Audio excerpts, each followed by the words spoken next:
So the other day, a person I know, they decided to go to Myrtle Beach on a short mini vacation over the weekend, and it clicked in my head the other day that I could have easily had them meet me at a given airport and actually fly them down to Myrtle Beach, since it's only like a 40-minute flight versus a 2.5 hour drive for them. And with that, I realized that I never actually done a video on how to do the homework on even basic flights like this, and that way you can actually become a better pilot yourself.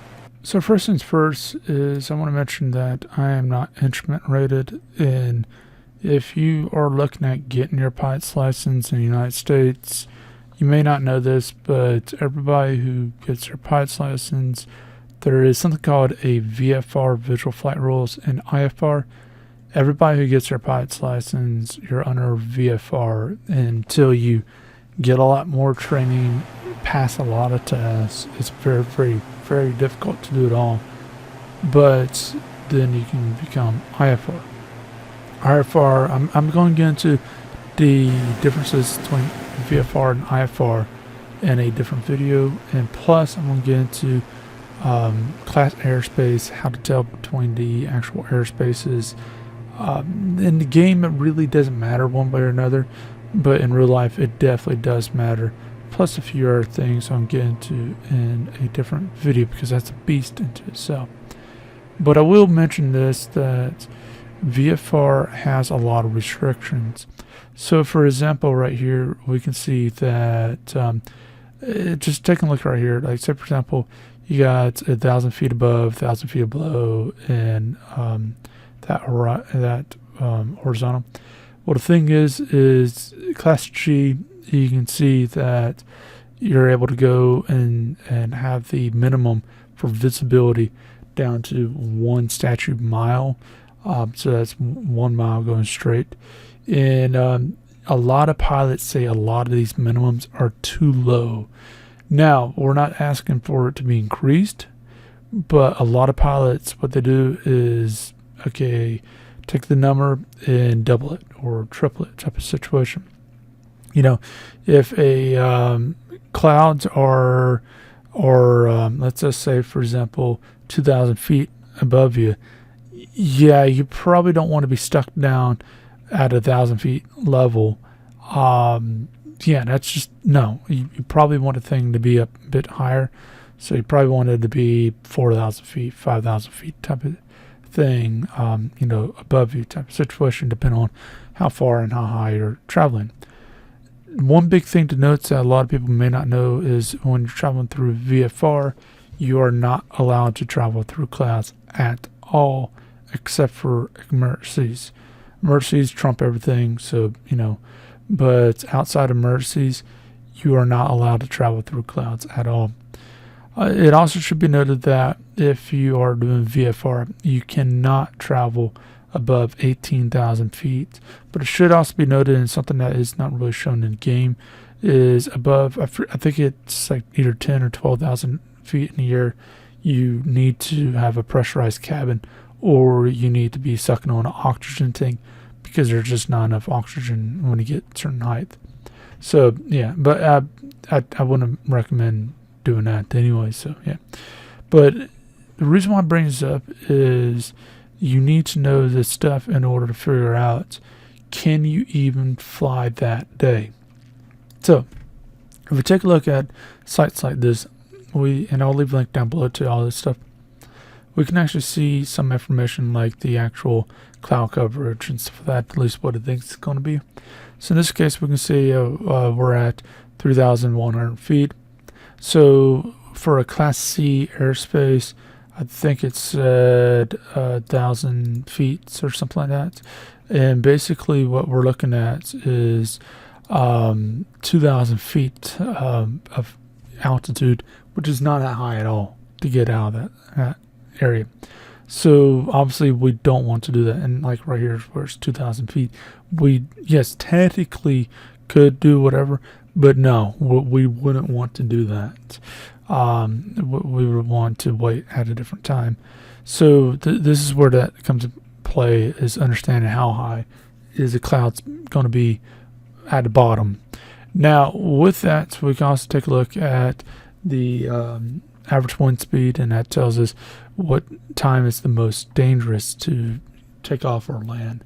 So this is fairly important. For those of you who don't know, you have something called headwinds and tailwinds. I explained this in my previous video pretty deeply, but real quick, if you got a crosswind, it can actually harm you landing or taking off. So understanding the actual direction of the wind is helpful. If we go to this particular site, we can actually see that and actually see what it thinks that the wind's going to be like for that given time. So note that, but the higher the wind at certain times, the more the problems we're going to have. And then if we have something like this where it's like 52% rain, and then we got like a peak right here, we know somewhere about mid between 2 p.m. and 8 p.m. we're probably going to get some rain or something like that. And it's just going to be very short. So we can actually see, okay, we probably want to say, oh, if you need to be picked up that day, then we're going to have to do that or go outside of that period and go from there. So this is where that comes in, because if some Joe Blow says, hey, can you drop me off at this location from your plane? And I can take a look and say, will the weather even match up? Will the minimums allow me to even go there and do what I need to do? Or will I have problems and go from there? And I can quickly say, yeah, sure, we can figure something out or not, depending on things. Now, let's say that I'm not sure about things about airspace and whatnot. What I would do is, first things first, is I'll go to a thing like this and it just tells me what airport I'll be taking off from. So, for example, right here, we can take a look and try to figure out what class airport it is. And then we can go down to the airport that they want me to go to, so I can see like Class C right there, and I can figure out minimums and all the other stuff. Now, with that one in mind, because I'm in North Carolina is loaded with two things above everything else: mercenaries and military. The fact is there's a lot of military space. So with this particular airport, it's right on the edge of the military space. So what I would want to do is figure out, okay, how can I get around the military airspace?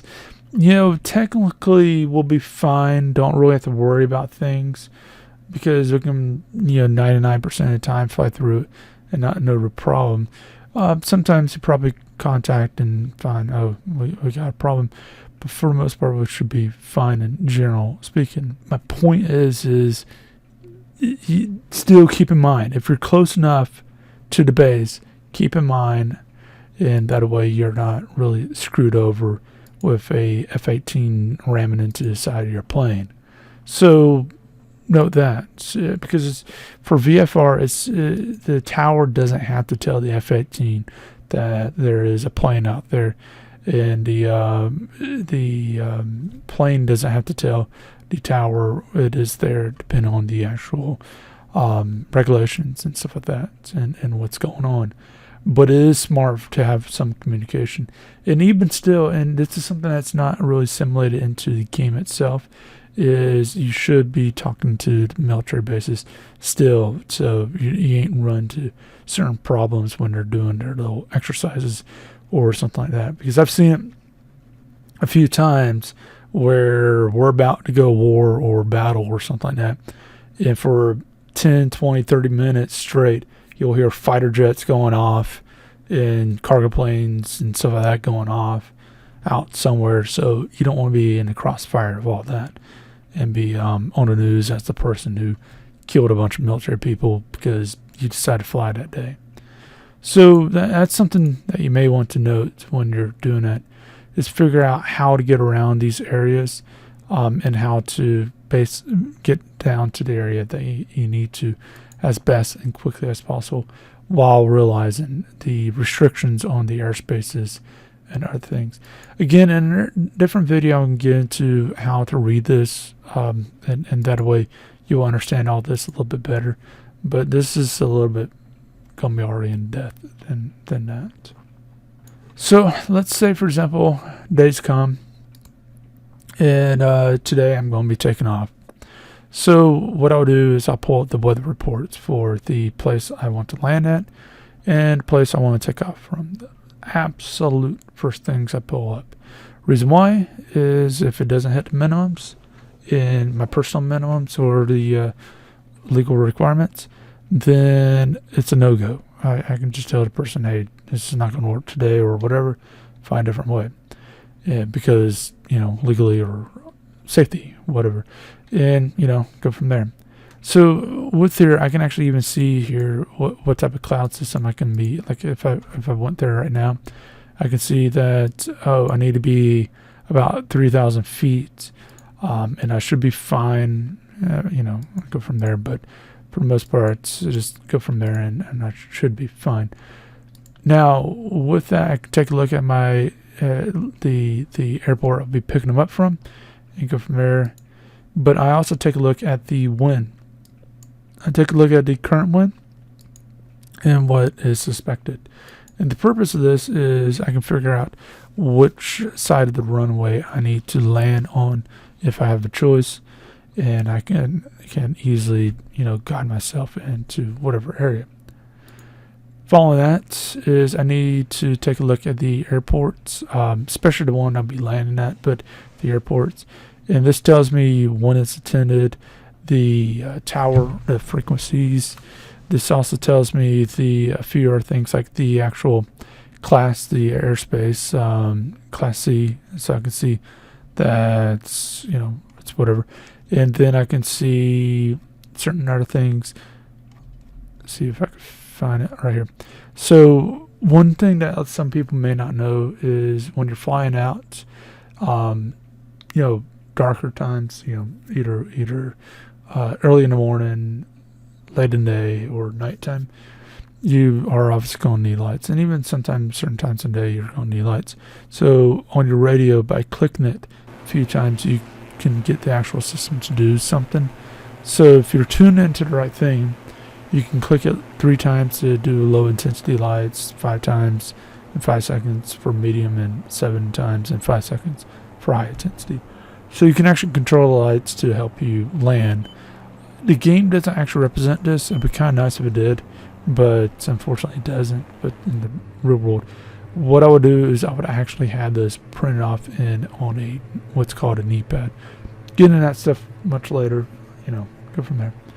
A few other things I'll be taking a look at and printing off is a communication card, which tells me what frequencies is stuff like the tower, the ground control, and stuff like that.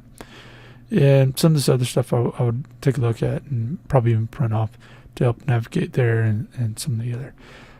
Some of the things I'll be taking a look at is like gas and stuff like that, if I need it. But with that, I would go for the airport diagrams. I would print them off and have them on an e-board itself. So real quick, if it's in an airport like this, what I would tend to do is have crowns with me. I'll make sure I'll bring crowns or 2-color pens or something like that, but at least whatever. And the point of this is when I land, I write out whatever on your knee pad and do whatever you need to do. But what you do is, say for example, you land and you're at A6 and they want you to do whatever you or B4. They basically can navigate you, as I've shown in a previous video on how to taxi. But basically, you draw with 1 color crown to where they want you to go, and then when you're about to take off, if you're doing a quick turnaround like that, use that other color crown to where they want you to go. Obviously, write things down and whatnot so you can back it up. But you can quickly do that and see where they want you to go and you can figure out as a quick reference. So that's also something you do, and you can also go ahead and print off a few other things about airports and whatnot. But for the most part, that's the biggest ones I'll take a look at. So as far as that goes, so the first thing I do when having someone in is, first off, make sure that they are medically fit in case they have to take over at any moment, and you can talk them through stuff.